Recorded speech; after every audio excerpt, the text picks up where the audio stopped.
All right, a little web extra with Attorney General Tim Griffin. We ran out of time on air. Thank you for sticking around a little bit. No, you talk a lot, man. You've got a lot to say. If you don't want me to talk, don't invite me on. All right, let's talk about, you filed 3 different lawsuits against some social media companies a few weeks ago. They range from deceptive practices to data security, and you filed them in 3 different courts around the state of Arkansas. Why 3 different courts, and what do you hope comes out of these lawsuits? Why 3 different courts? That was in the best interest of the state of Arkansas.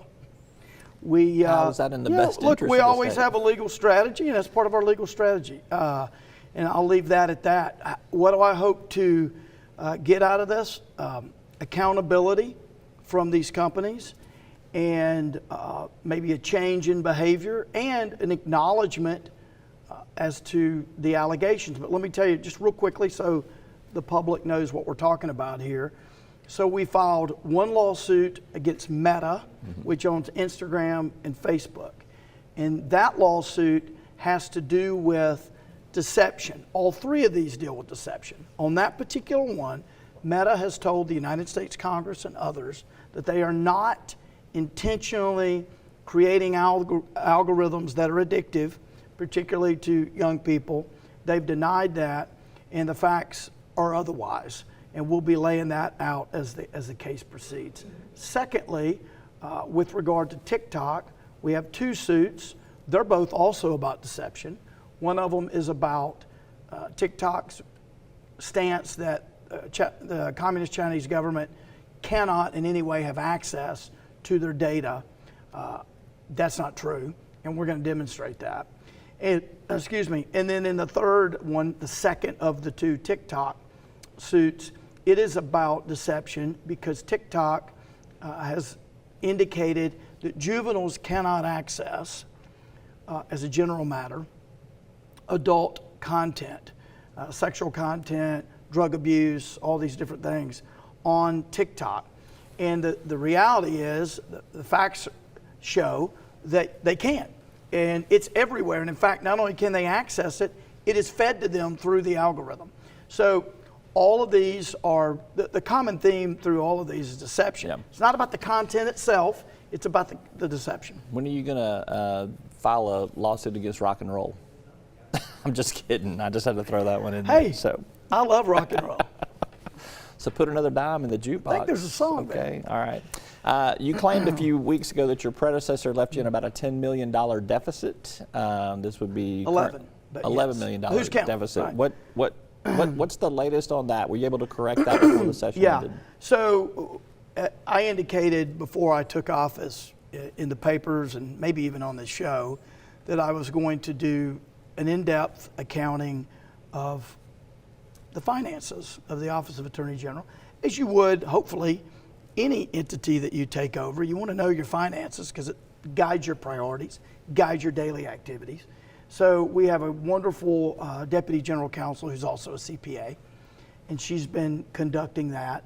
And she approached me, I guess, a month or so ago and said, hey, I think we're in the red, in the negative, on our appropriations by about $11 million.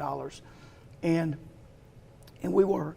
So what happens is the legislature sets an appropriation cap for your settlement spending, settlement fund spending. And that cap historically has been at $25 million. Now for the record, I just got it cut we just saved $10 million there because we got the appropriations in the session cut from $25 million to $15 million because I think that's sufficient. But in any event, the $25 million is currently the law, and 30-something million had been spent. 38 million had been spent, significantly over the cap. 11 of that was my predecessor. Some of that had been since I got there. So here's what we did. Does a person have control over those settlements? I mean, you gotta pay out when the court says you got to pay it. Yeah, well, you do have control. You have restricted funds and unrestricted funds. Okay. These were voluntary payments to the General Revenue Fund to basically empty the accounts into the General Revenue Fund. On January 6, $27.5 million was transferred from the AG's office over to DFNA. Okay. And so when we got there, we knew that there was a problem with transferring 10 million of that, which were opioid restricted funds, because they can't be transferred under the agreement willy-nilly. They've got to be very closely regulated. So we knew that, but we didn't know we were negative on approach. But we knew we needed to get that back because it shouldn't have been transferred. So we requested the governor if we could have that 10 million in opioid money back. We got that back.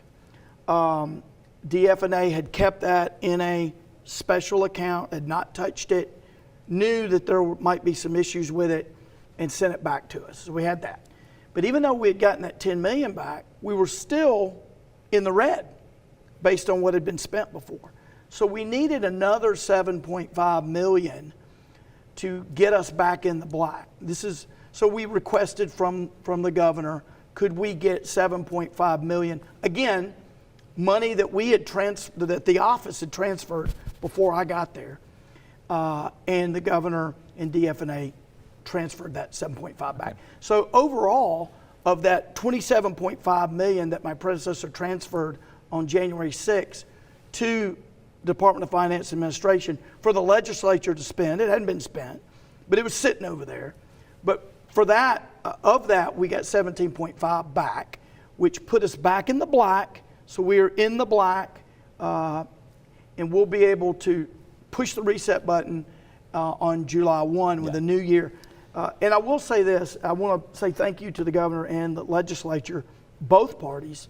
We drafted what we thought would be the best appropriations bill for our office that provided over 10 million in savings and did what we needed to do the best job.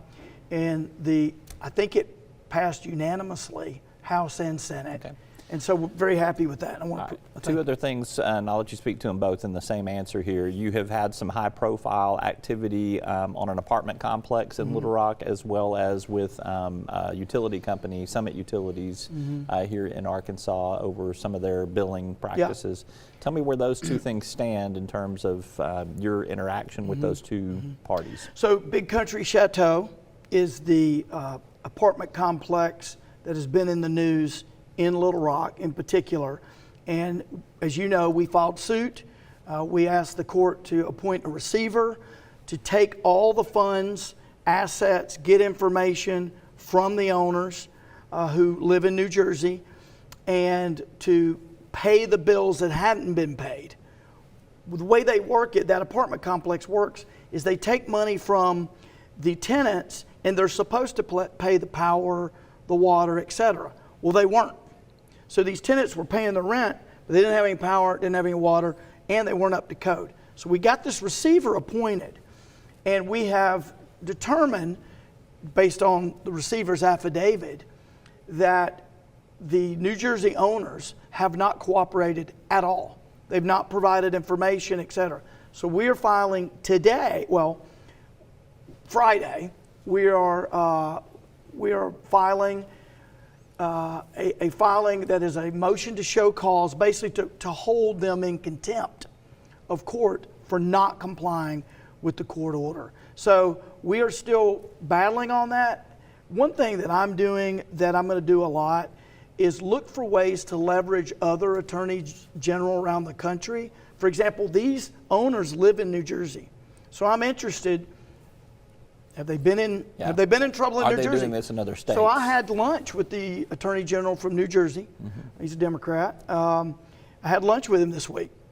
And while I was having lunch with him, with some other attorneys general from different states, I said, hey, I called you on your cell phone about a month ago and I never heard back. He goes, oh, I must have missed that. So we started talking, and apparently I had called a phone that he doesn't look at a lot.